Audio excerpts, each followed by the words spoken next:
Pode ser o Grupo Corpo ou a Companhia de Dança do Pantanal, Museu de Arte Moderna de São Paulo ou Arte em Cores, Filarmônica de Minas Gerais ou Programa Vale Música.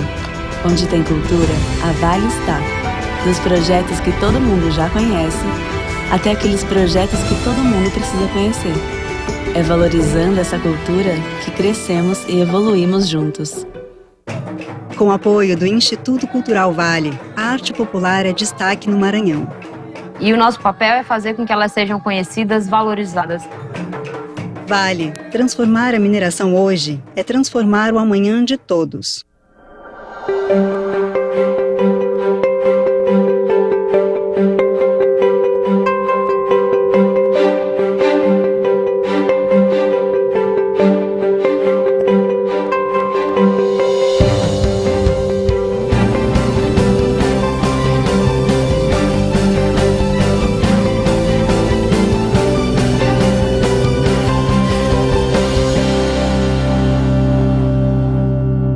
Ministério do Turismo e a Associação Casa Azul apresentam 20ª Flip Festa Literária Internacional de Paraty. O projeto conta com benefício da Lei Federal de Incentivo à Cultura. Vale Mais Cultura. Tem patrocínio oficial do Instituto Cultural Vale. Patrocínio Itaú. Copatrocínio O Globo. Apoio Esquilo, Mac Móveis, Prefeitura de Paraty, Globo Livros, Unigel, CQSFV Advogados e Oceana. Concepção Associação Casa Azul. E realização Secretaria Especial da Cultura, Ministério do Turismo, Pátria Amada Brasil, Governo Federal.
Eu vejo a Flip acontecendo desde criança, né, aqui em Paraty.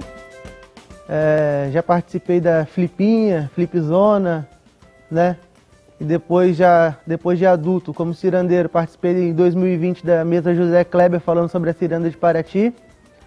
E desde criança, eu acho que a primeira lembrança que eu tenho da Flip é quando o Centro Histórico ainda tinha poste na rua, né? Não era iluminação subterrânea. E eu lembro deles decorar o poste da rua com os tecidos que eles colocavam, né? E aí eu lembro que foi a primeira vez assim que falaram, Flip, vai acontecer a Flip. Aí eu vi esses postes da rua enfeitados, e depois eu vi a montagem de tenda na praça e tudo mais. Eu lembro um ano também que foi legal na Flip, foi quando fizeram uma casa na árvore, na praça ali, né? O pessoal ali do Assombrosos do Morro ali, que faz os bonecos, eles construíram uma casa de bambu na praça, né? Em cima de uma árvore daquela ali. E aí eu lembro que para as crianças da época era o auge da Flip, né? Era subir naquela casa na árvore, ficar brincando ali. E aí acabou a Flip, foram 5 dias de evento, né? As crianças não queriam que tirasse aquela casa de lá da árvore. Desmontaram a casa, né? A criançada queria que aquela casinha na árvore continuasse ali na praça, pra gente poder brincar. Então, acredito que na Flip é o momento da gente estar mostrando a nossa cultura local, está mostrando a nossa ciranda, nossas manifestações culturais, porque é aquele período ali que o mundo passa a olhar para Paraty e é o momento onde a gente tem a oportunidade de colocar nossa cultura para o mundo, né? Flip 20 anos. Vidas que transformam lugares, que transformam pessoas. Escreva conosco essa história. Faça parte da rede amiga da Flip para continuarmos transformando juntos os próximos 20 anos. Acesse flip.org.br e faça sua doação.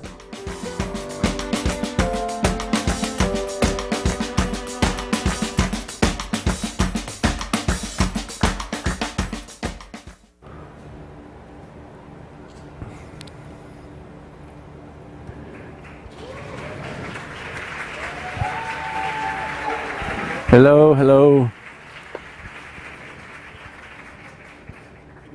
I'm happy to be part of this flip, to participate and collaborate to bring more visibility to Maria Firmina dos Reis, and I've been invited to read an excerpt. I chose an excerpt from The Slave Woman, a short story from 1887, abolitionist story, which helps us to understand a little bit better how this notion, this excerpt that I'm going to read, it explains this issue, and it shows how this issue of the idea of manumission or freedom for a black person in Brazil occurred. It was totally vulnerable, the vulnerability of this notion of freedom for people who were not white at the time. We can see this in various different literary works, especially in this excerpt from this story, The Slave Woman by Maria Firmina. Can you hear me properly?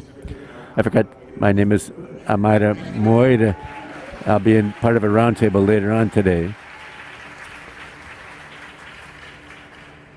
So, here we go. My mother was from Africa. My father was of an indigenous race, brown. I was free, but my mother was a slave. They were married, and I was born from this matrimony to alleviate the punishments that her cruel master imposed on her daily. My father spent most of his days helping my mother in her endless tasks and chores. At the same time, working double time, he managed to save some money to use on my behalf. One day, when I was 5 years old, he went to see my master and presented him with all the money he'd saved, saying he wanted to buy my emancipation. My master smiled, took the money, and told my father not to worry because the next time he went to town, he'd bring back my letter of manumission. A long time went by before my master finally went to town. He spent several weeks there, and when he returned, he handed my father a written piece of paper saying, "Here it is, Joana's letter of manumission. Keep it in a safe place." My father couldn't read, but he kissed the man's hand in gratitude. He was so happy that he cried and hugged me before putting the letter away that supposedly declared that I was free. I began to spend my days a little more freely and without anyone's knowledge, started learning to read with a mulatto slave. That lasted 2 years until my father died suddenly. That same day, my master told my mother, "Joana must start working right away. She's 7 years old already, and I won't tolerate a lazy slave." Surprised and confused, my mother obeyed without a word. My father had never asked anyone to read my presumed letter of manumission because it never crossed his mind that it could be false. But hearing my master's strict order, my mother took the letter to the slave who gave me lessons and asked him to read it. The letter contained only several meaningless words with no signature and no date. I too read the paper which the other slave had dropped. My mother screamed and fell to the ground shaking. She was overcome with a fever and hallucinations, and 3 days later was at God's side, leaving me alone in the world, subject to the cruelty of captivity.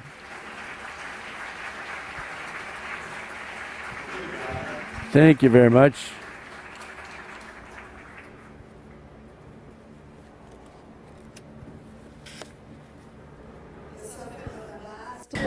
I am Fernanda Bastos. I'm a part of the curatorship with Helena Brito and Pedro Meira Monteiro, and it is an immense pleasure to keep this bar high up and this hot temperatures since the beginning of Flip 2022. I have a wonderful mission ahead of me to invite to the front stage two artists who will bring about a dialogue between the different arts with great courage, liveliness, and humor. Will transform in art our daily things in a production that will impact our lives, allowing us to look into things in a different way. And to mediate this meeting, I would like to invite writer Joca, Terron, and Cecilia, Pavón, and Fabiane, Langona.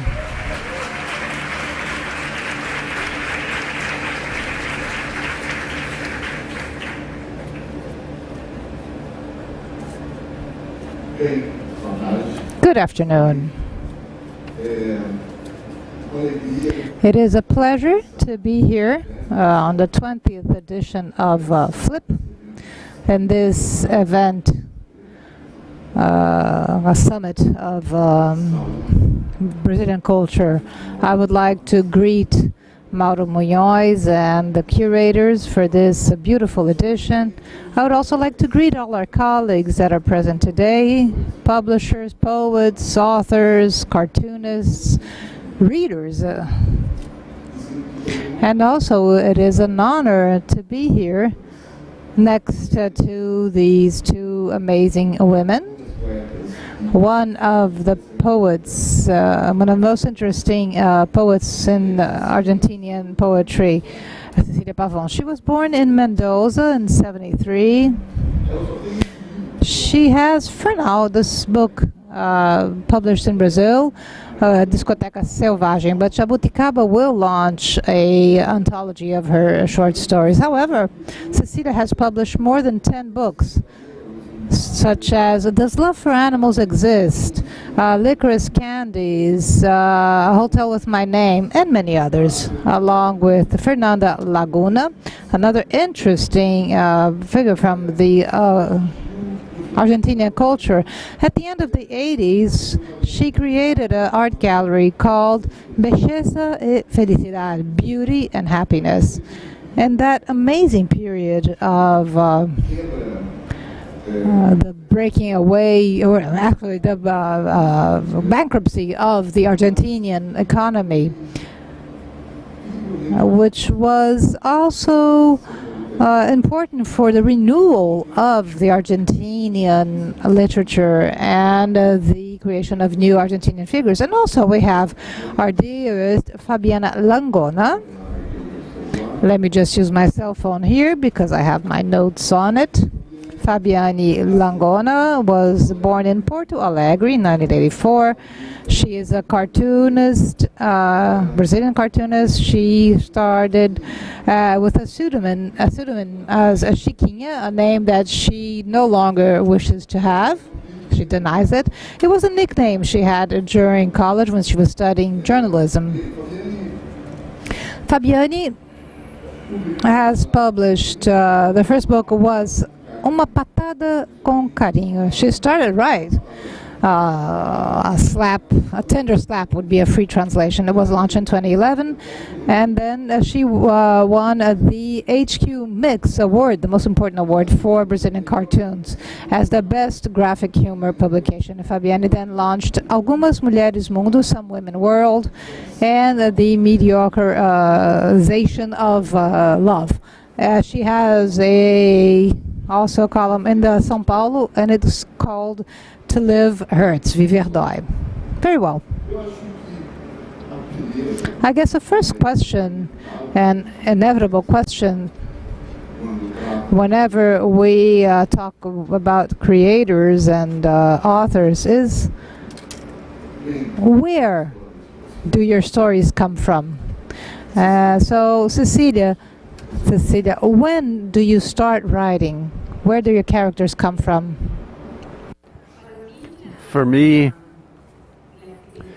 writing and poetry have always been closely related to the mixture of books and life. Like this idea of how a book can be like a companion. So I believe that poetry and literature are attempt to invent. They're like a laboratory between life, our lives, our homes, our daily lives, and these books that accompany us and are with us. They're like ghosts as well, because many writers have been dead, but their phantoms stay with us, but they're like a cocktail, a mixture, literature and reality and daily life, something like that. Fabiane, as I was saying, you have a daily comic strip on the Folha. It's called To Live Hurts. Does it really hurt? How much does it hurt? Does it hurt to produce every day this daily commitment of having to write, to have an idea that also satisfies you and that will satisfy the readers enough for you to publish? Well, first of all, thank you all for being here. I'm such a pleasure to bring a little bit of the graphic arts and from cartoons and comic strips to a literary festival. So I'd like to, that would be first thing I'd like to say. It's such a pleasure to bring a bit of this universe. So the name of my comic strip is It Hurts to Live, and it does deal with our daily life stuff. I like to work with these small traumas, and sometimes they are left behind as if they weren't as important because they are not the catastrophes. But some small things also have this importance, especially in the most humor bias, things that happen in our daily lives that sometimes seem ludicrous because they're so amazing and at the same time so banal. So based on this feeling, this vision, which I try to have, or the conversations I listen to, I like to eavesdrop, and I try to sort of mirror the lives of people I see in my work and in my life. So this is what really fascinates me. Very well, there's a famous essay by a French author, Georges Perec, and I always refer to this text. It talks about the infraordinary. This is a very short text, and Perec raises the following question. Well, why is it so that only the extraordinary is worthwhile looking at?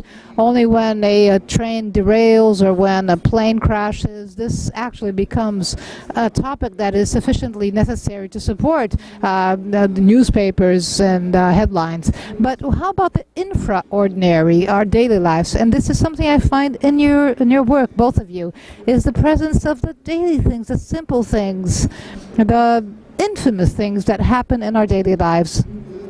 And still, I would like to know if it is possible to extract from your daily common life fuel or a drive, a political drive to create. Is there a possible politics or drive, something that can be extracted in the daily common life to feed your texts and your work? For instance, what from a woman's life, for instance, that makes her different from everything else, can become maybe something for writing? I think that there's always, in other words, all politics emerges from daily life and from the body and what we experience. So I think that literature and culture and poetry, we should never forget daily life with them, which is the closest thing that we have. And I believe that based on the inspiration from the ideas, I believe that theory, theory should emerge from daily life. Theory and thinking and ideas have to emerge from daily life and perhaps in the lives of women and women artists and the non-males, women and non-men. We need to invent new theories, new ideas. Sometimes I think that feminism is to invent a new world, and where we're going to get these ideas, because the books of philosophy and theory of our Western tradition they're not written by us. So where are we going to get these new ideas? What's going to be the source for these new concepts, these new theories? Certainly daily life is going to have a crucial role in conceiving, again, philosophy, or the tradition of thinking and philosophical tradition. I ask myself about this in my work and in the work of a lot of things, the new things that interest me. I believe that it's another way of thinking, something like that. Fabiane, for instance, you use the body, and Cecilia mentioned the body as material for creation. The body has become very politicized, and you do use a lot of the body in your work as a topic for your comic strips. No? I'm sorry, I was just thinking about the use of the term body here. I found it was funny, but I agree with Cecilia with regards to this non-dissociation of the daily lives of politics. Love is political, the behavior is political, so politics is in our daily lives.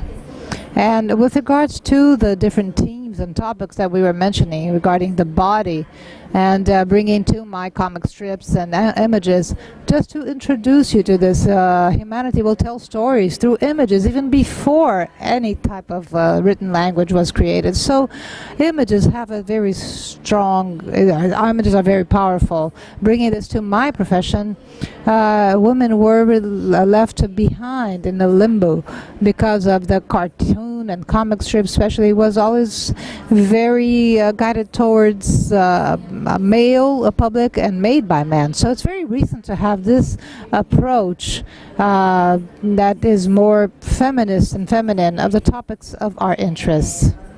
We didn't have this vision before, this approach. We wouldn't feel represented in topics that are not just ours, but that permeate the whole of society. So when I think about talking about abortion, menstrual dignity, or the relation between ourselves and our bodies, the capitalist co-option of our bodies, I want to bring to the surface issues that have not only to do with women, but that permeate society in general. And it depends on men to understand this and to have a greater sensitivity to not follow just their stereotypes in art.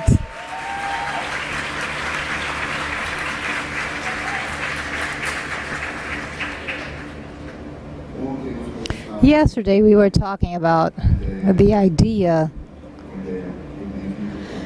of course outdated, that art is a woman's production, especially illustrations, and it was decades ago, editorially speaking, linked to the idea of being delicate, of being careful. For instance, we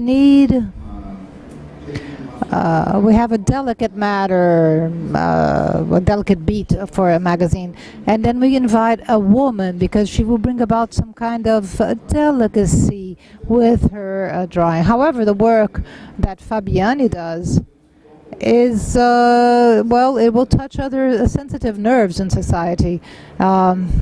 It's very explicit, for instance, in her work, and the showing the body and women's issues and a woman's body in a very explicit and violent way. You say yourself that you were very influenced by the punk cartoonists like Angeline from the 80s.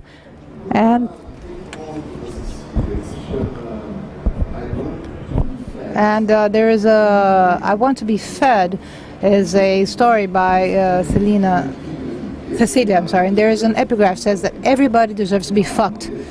So this is, I guess, a techno band's lyrics, and everybody, well, deserves to be fucked. And in this essay, a group of women use a type of a clothes with filling so that they will look fat, so that can walk around the town almost as a happening. So first I want to know if this essay, this is actually an essay where you present characters that have your friends' name, your true friends' names. And I would like to know if, does it make sense, like a happening in the story, the way it is told, and if visual arts will influence you in your language and your ideas that you explore in your stories. Fine, this short story I wrote more than 10 years ago in 2008, and I believe that visual arts were extremely important for me as a writer ever since I was a young woman in this space with beauty and happiness. Poetry and literature were always mixed with visual arts and with music. And great, the idea of performance. I believe that writing is also a kind of performance. When you write or you say, I'm a poet or a short story writer, you're creating a performance and you're calling on the outside world, outside from the text. This is a story of a fiction, of a performance by women who go out on the street to perform a performance.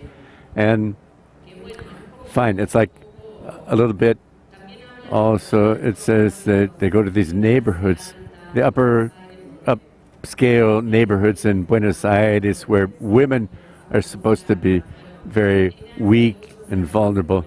This is kind of an old story. It's related also to class, where there's a standard of beauty, hegemonic standard of beauty in the way that people dress. I wanted to experiment with this idea of this city, where the geographic areas of this city are also divided by social and economic classes. In these classes, there are standards for beauty for women, beauty standards. It was basically the idea of the short story, visual arts, I believe, and poetry. I believe that they engaged in a kind of dialogue. There's something in poetry in some sense attempts to take the vanguard, and with visual arts as well, there's something of thinking of new formats and new ideas and new world views, which this is a place which I defend for poetry. Fabiane? What Cecilia was saying just now of the obligations. For instance, the determinations of what beauty should be like. A woman should look like this, should fulfill this or that standard to be considered beautiful. The industry normally will talk about these unreachable ideals, causing a number of issues. And you're also a bit playful with that in terms of the procedures of visual arts. For instance, your cartoon, one of your cartoons, where you get one of those typical meat shops slides where you have this different bits and pieces of a cow. So this is the steak, this is in the butcher's shop. So then you get that a woman's body and you do the same thing. You sort of cut her. And then with different typical male chauvinist statements normally said by males on the streets addressed to women, like catcalls. So how do you get to that final form of your cartoons? I guess everybody feels like that, like a piece of meat in a butcher shop. This is something that is always there.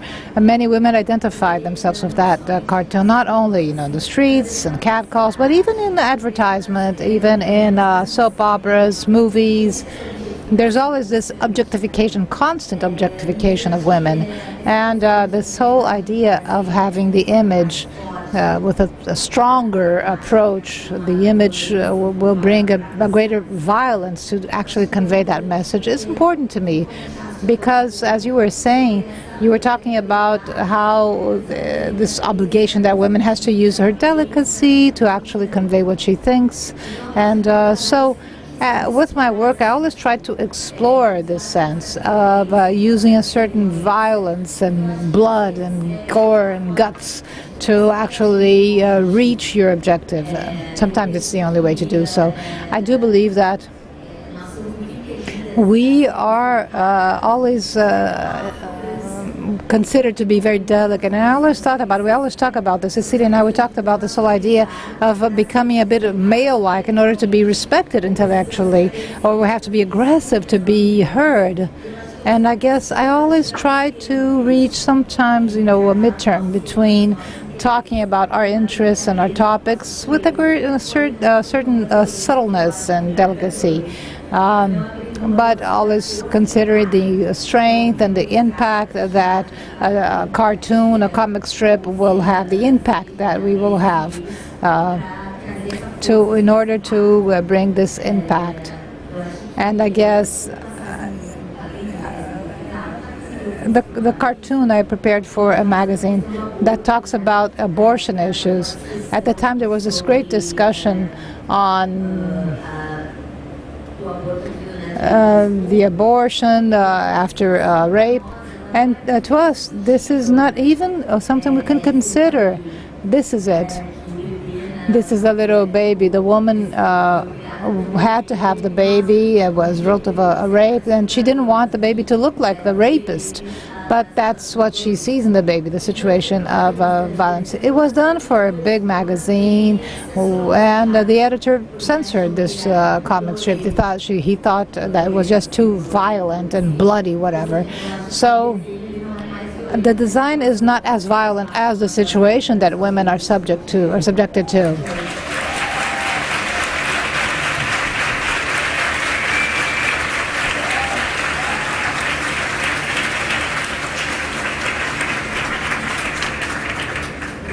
Thank you. So this is the strength that an image has, of a cartoon and graphic arts that I wanted to convey to you. That's the strength, the power, because there's this whole idea, this culture that something was, the comic strips from Monica for the child literature. No, it's a way of reaching people and dealing with topics that are very important to us. I wanted to say something about this issue. We were talking with Fabiane about humor yesterday, about humor and certain themes and topics where humor is a taboo for women. This, I believe, is one of them, just like motherhood. We were talking about this yesterday, and I believe that it's important that humor can also be a possibility in politics. I believe that this cartoon has to do with that humor is political also. And for example, motherhood, yesterday we were talking about this, it's a place that's always, it's like solemn and very serious and sacred, sacrosanct. And I believe that Fabiane has a lot of cartoons and strips where she tries to break with this issue of the role of this women's sacred role and laugh at the failures, like motherhood can be a place for failures. We were talking about this yesterday, and I think it's fascinating to begin to see this as well, and how literature as well has to do with this, that you can fail in a lot of aspects, but also as a mother, that mothers don't have to always be successful. They can be failed mothers as well. And it's okay. It's an experience. It's a human experience. I don't know. I've been talking a lot myself, but...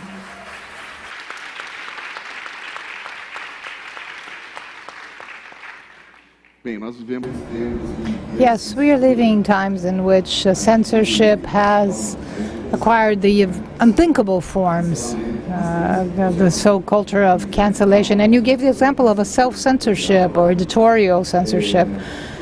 So I would like to hear from you if your essay, for instance, I want to be fat, if in any situation you suffered this kind of censorship, And also you, Fabiane, you mentioned one of them, but in other situations, such as the Abortin, this character you created, how was censorship for you? Actually, not. I wouldn't say censorship. I think that it's also, we all learn over the years, and sometimes we have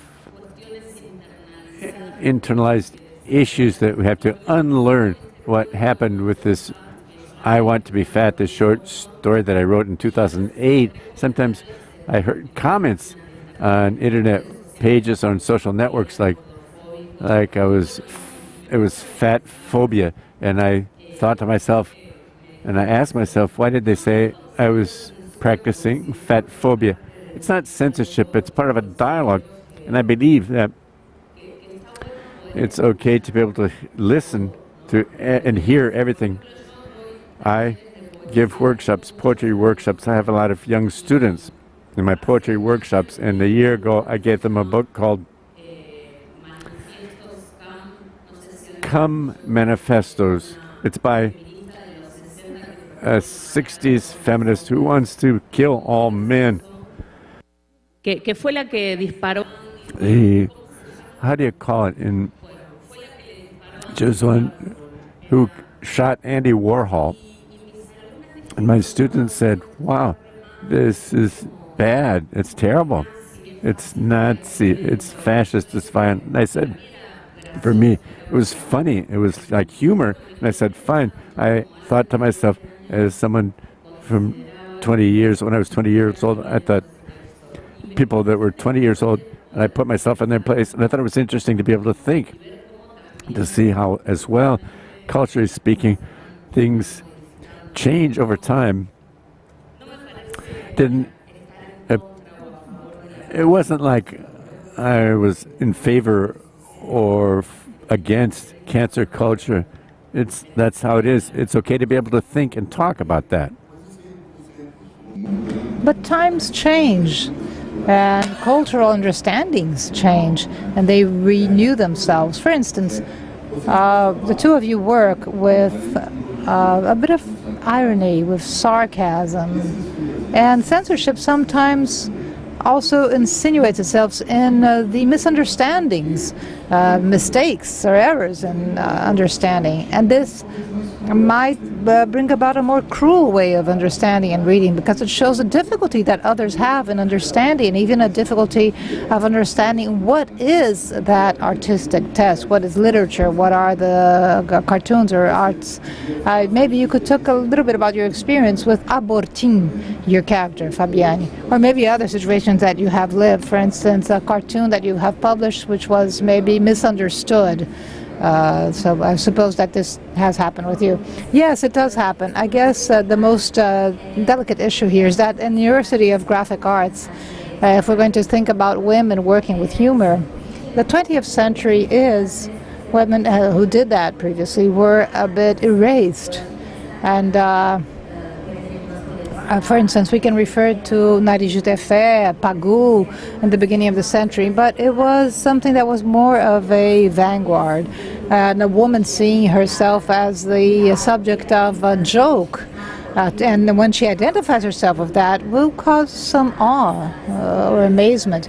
When she has to be perfect, we don't have. We have to shave. We don't sweat. We don't open our mouths when we laugh because it's not good. It's not ladylike. We're going to be just nice homemakers and ladies. And so this is what we have sometimes during even now in the years 2000. So this was what I found a bit present in my saying. When we're talking about maternity, it's a very delicate issue because of the social idea of perfection.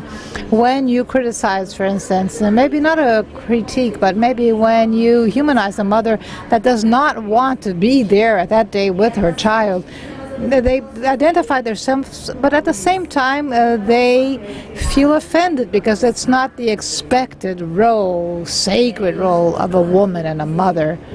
I'm not sure if this question should be appropriate here, but we're talking the beginning of the 20th century of how the cartoon and artists women would do. Things started changing in the 60s with cultural revolution, with women's emancipation, with the pill, rock and roll, when women started to have more of a voice in the cartoon world. In Argentina, you have the Clitoris magazine. It was very popular. It was definitely a landmark in Latin America. You also have the American magazines. And if I may mention, if you allow me, a story I was reminded of today before I came here. It really exemplifies that. Aline Kosminski, she launched a book that was actually a book in Brazil, and she tells the story of her first concert of a band she watched and how she was moved to practice oral sex to become a sort of part of that, to become a groupie. So when the story came out, she said, oh, she exposed herself. And at the same time, many women do go through the same issue. How can a woman talk about that? How can she expose herself to that ridiculous situation? Why should she open this and talk about the violence she went through? So this idea of tackling this kind of content is sometimes difficult and misunderstood. Yes, you're right. There's another side also of this exploring your intimate life, intimacy in general, that you do in your work, both of you. That has to do with sex, that has to do with solitude, loneliness, desire, loneliness in a certain way. These are common topics, both in Fabiane's work as well as in Cecilia. There's a poem by Cecilia, and if you allow me to read it in Portuguese, Sport Sex. We would look at each other and hug each other, and it was a sports-like sex. And then we would hug again and dream, and I would sit, and then I would spread my legs, and I was dressed. It was a sex like sports. And then I would look at him sitting at the chair, his legs, shoulders, and again, it was a sports-like sex, sports-like sex. First, where does this come from? How can you tackle or deal with desire? And how can you talk about loneliness at the same time? It's one way of exposing yourself. You do it in your work. So maybe if we could talk a little bit about that. He read your poem, so you should be the one talking. Great. I think that yesterday we were talking with Fabiane about the creative process.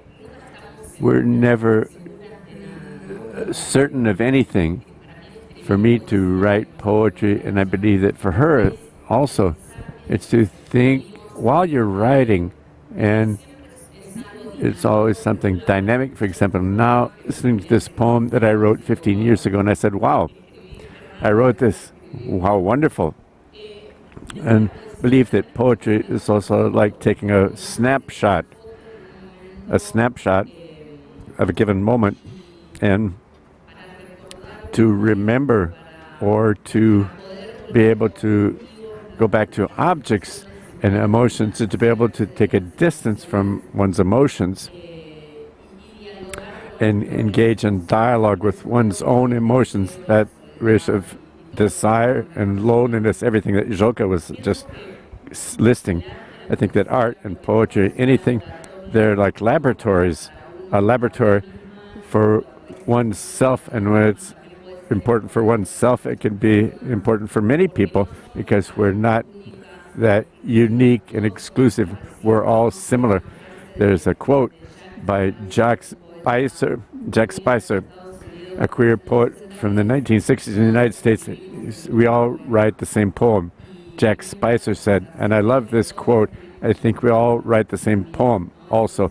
So I believe that literature is like a laboratory to understand the world and to understand oneself. And issues like sex, loneliness, and love are always, this is an open question. They're an open question for me, yes. Yeah, same here. It is a completely open question to me. When we talk about self-fiction, like we were talking about just now, we are not exactly talking just about us, but about all the lives that come through us. We live these experiences through other people from different relations, different areas we live in. And I guess the author is a bit that filter. The ideas, feelings, the issues from society, our causes, our struggles are all there. And as artists and authors, we sort of filter and we convey it based on our approach, what we think and what these people sometimes identify themselves, because they're not very personal or specific to them, like Cecilia was saying. So I do enjoy this idea of working with topics that are sometimes seen very negatively, like a fleeing loneliness, to have to always be part of a relationship to feel complete and happy. As if loneliness was something negative, something that isn't. So I always try to deconstruct these standards, these dogmas, these cliches. I guess I try to consider this in this aspect. This is very political, I believe, because the idea of success, which capitalism imposes on us, has to do with being a couple, a family, and a state or legacy. Marriage, family, and property. I think it's important to deconstruct the success stories. That it all comes together in a package in this capitalist world that we're living in, and to imagine a future world, at least to desire and imagine it, we also have to begin to imagine other ideas which are not perhaps that of family and offspring. I think that is interesting.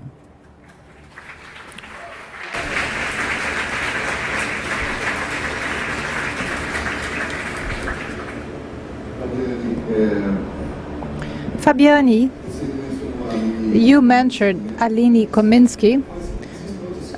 There are the cartoonists, and this has become a bit of a tradition for cartoons and contemporary cartoons. The autobiography, such as Julie Doucet, Gabrielle Bell. I think about a number of cartoonists. Do you regret a bit do you see some kind of limitation in your comic strips instead of telling a longer stories? It's more of a limitation of time more than anything. It's not actually any kind of rancor or regret. But I do like these authors very much. These are the authors I got to know firsthand, and I from a generation where access to internet wasn't that good, it wasn't that broad. So I had some difficulties of finding authors, because what would come actually to me, I have an older sister. She's 12 years older, and she would read comic strips from the 80s and 90s, and I sort of learned how to read and write with these comics. So I would read Chiclete com Banana comic strip, Brazilian comic strip from the 80s. So I missed some of the topics, so this was the way that I was trying to find these authors. And in Latin America, it was quite difficult because I had a greater contact initially with French authors, such as Florent Sestac, Claire Blecheter, and then I started to get to know more authors. But I'm sorry, I got lost in my answer. I forgot what was the question. But I see more women producing, and it's such a pleasure to see that, because we are, seeing different cartoonists that are working in media, social media, or in printed media. And I have the feeling that it's as if we are now feeling a historical gap. And I believe that future generations will no longer have that difficulty of finding jobs that are produced by women within graphic arts like I had when I started. And that's a great pleasure. Yes, you're right. And Cecilia, I believe that we see something similar happening with literature, with the important presence of women. One of the greatest writers, and still being recognized with a greater quality. These are women who are also agents, literary agents. There's an important international wave of literature produced by Argentinian authors. Think about Samantha Schrebin, who has just won the American Award, and Fabiane Enriquez has so many readers in Brazil, Camila Souza Fichada, who was here yesterday, and you. And you, since we're going back to our origins, Fabiane was talking about her influences, that specific moment in which you were starting working in the turn of the millennium, do you still feel you have that influence? Who do you dialogue with the current Argentinian literature? Fine. In Buenos Aires, there was something now people are studying. It was the poetry of the 1990s. There's a quote, a famous quote by a poet, Martín Abarota, "My classics are my contemporaries." I think that it's a very smart quote about this horizontal idea of hierarchies amongst the poets, and there was like a lot of publishing houses and a lot of publications, a lot of dialogues, and great. There were a lot of poets, women poets, who had publishing houses, and it was extremely important, these alliances amongst women in the 1990s, basically to reflect on the place of literature, its place. And I believe that the most interesting thing beyond the names of women that were successful, that won awards in the world, more important is the idea that we can begin to question categories as well. Why soap opera or novels are more important than poetry? Why are short stories inferior, or between fiction and non-fiction? We began to say, fine, what is self-fiction or autobiography, or working with autobiographical material, to begin to question these categories? I think that the most important contribution by the women authors and the dissident groups in poetry and literature in Buenos Aires and in the world as well, it was to begin to think, what is publishable? Question, what is publishable? A novel, realistic, well-written novel with 500 pages? What is the hierarchy of publishable works? It's interesting to begin to question who can be the author or who cannot be the author. If there are professionals or amateurs in culture, that is what interests me of all this movement of poetry and literature. And asking in Buenos Aires, a diary, is it less valuable than a novel with imaginary characters, or the same value? Is it, or is it all a mixture of things? I think it's interesting that as well, the issue of the categories, to begin to question these categories in culture.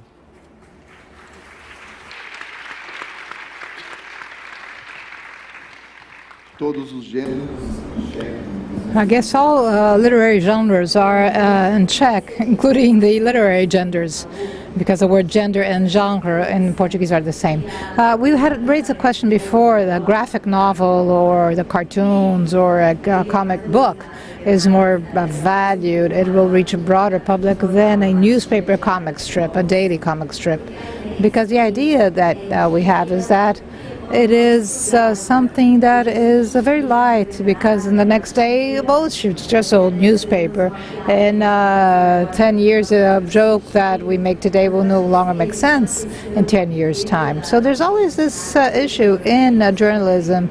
I am a journalist by training, and with now a non-profit journalist, so to speak. So this whole issue will be a brand of time, of an era, as we were talking about, Cecilia. It's just a snapshot of a time, of a moment. Maybe in 10 years, someone will look at this and we're living a historical moment, a very important historical moment, a very impactful institutionally in Brazil and all different aspects. So I was drawing a lot about that, and I'm not sure if this will make any sense in 1 year or 20 years, but it's important to record this today. So talking about literature, books, graphic novels, self-fiction, as I was mentioned, Julie Doucet. So it's important to keep this alive, graphic humor, that is. So the alternative press in Brazil during the 60s, like Pasquim, leftist publication in Brazil, these were publications that actually opened what was happening politically at the time, like and writers such as Enfio, they have this activist role in graphic art. So it's interesting to keep this alive, this movement alive, not something that is only from a certain time that won't make any sense in the future. It also works as a historical record and a snapshot of a certain time. Well, we now will have some of the questions from the audience, and there is one related to what you were talking about, Fabiane. The question is if, in the case of editorial censorship, because what is amazing of the Brazilian press in the 70s, that there was a censorship from the dictatorship, but the authors would not do self-censorship because they owned they were the own editors of the work. In the case of editorial censorship, like the one you've mentioned, Fabiane, of your cartoon related to rape and abortion, is there any possibility to address this publication today to when we talk about internet and other places? What would you do if your cartoon was censored? How would you address it? How would you publish it? I would publish it one way or the other, somewhere, wherever. But of this story, I even posted this charge, which is Jaguar's comic of the Independence, where he does this montage of Dom Pedro saying, "I want Mocotó. I want." So this was part of the editorial room in Pasquim. I just love this episode, but it's just a snapshot, as I said. So I publish in an important newspaper. I'm author, and I published since I was 20.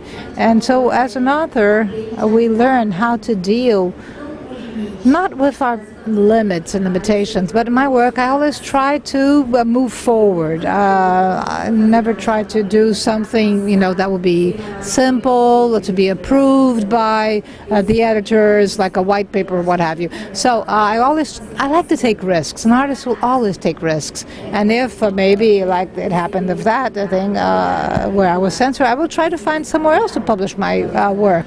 Maybe not on that one, maybe talking to the editor. Everything is also flexible and negotiable, but I never try to censor myself when I produce it. I don't want to tone down my comic strips, the public will feel uncomfortable with this, but well, we don't have to read what we like. Sometimes, not always, we have to face what we believe and not see other people's opinions. So in my work, I don't try to deal with very strong opinions. I want to raise awareness so that people will be able to come to a conclusion by their own and to agree or disagree with what the artist is proposing.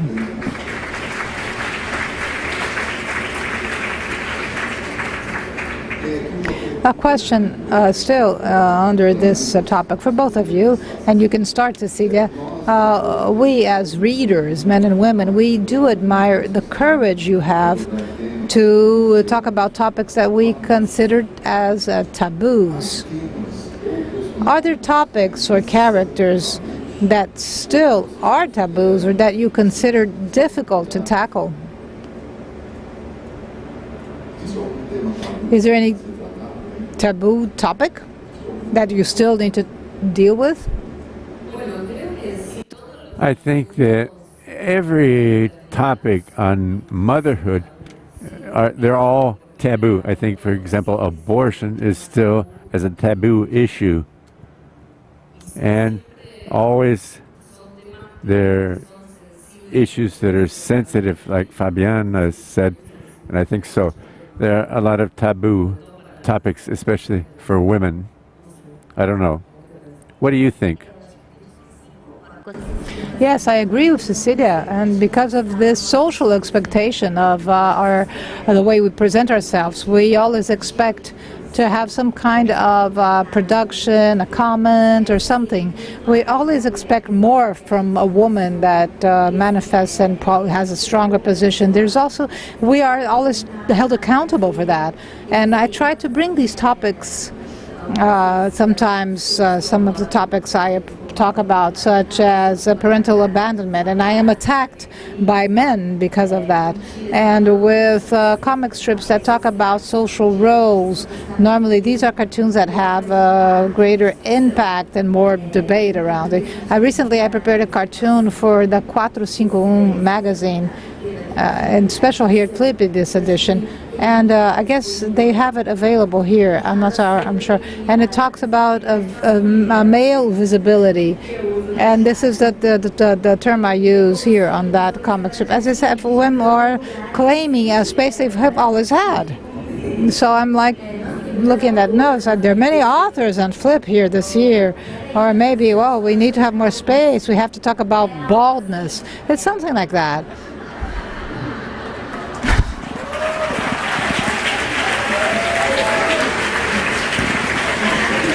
Nothing personal. Don't take it personally, Joca. I was supposed to be invisible here. Sorry. It was nothing personal. Sorry. Don't take it personally, Joca. So, I guess this cartoon, I separated it to bring it, and maybe if you could show, maybe they'll find it here. And so I find it quite funny. It's as if they are demanding a space that was always dominated by men, one media. So also to work this, it is a sensitive issue. It's as if men weren't used to living with this type of expectation, with our presence, as if they no longer had the freedom of subjugate us intellectually. And I find it interesting. This is a topic that I really like to think and rethink and draw.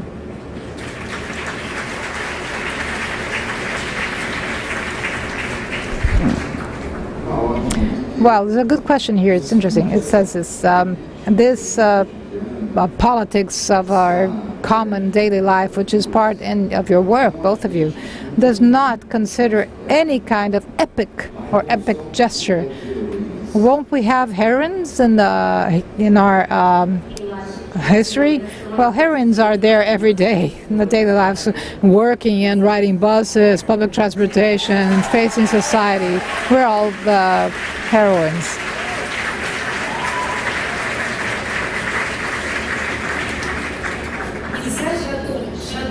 Perhaps we've had a lot of heroes or epic heroes. I don't know. Perhaps now we need to invent another revolution, not like an epic revolution. I think that's the most difficult thing for art and literature and for...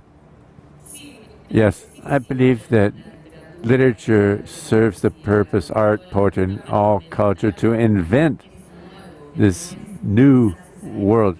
Perhaps it may not be an epic world. We may have to shift our heads, our mindsets. There's hope, right? But it's a kind of hope which is not the same hope of the 1960s. Perhaps it's another kind of hope. I don't know. It's an open question. What about this new hope? What is it all about?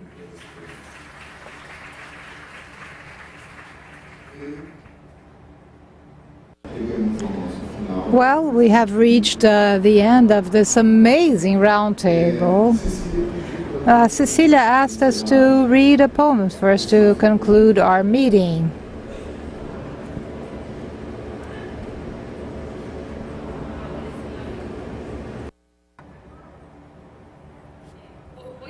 I'm going to read a short poem. I saw a portrait today.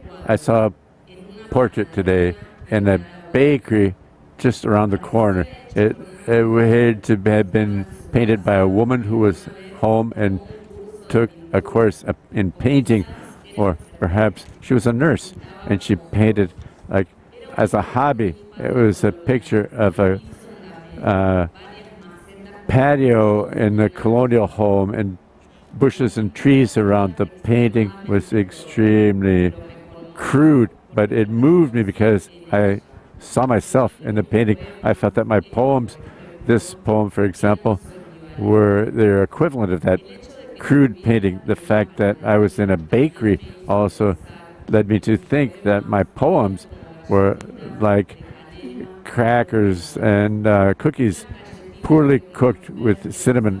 A woman who knows nothing about cooking said on Sunday afternoon when she didn't have to go to work, and she baked those cookies on the Sunday afternoon.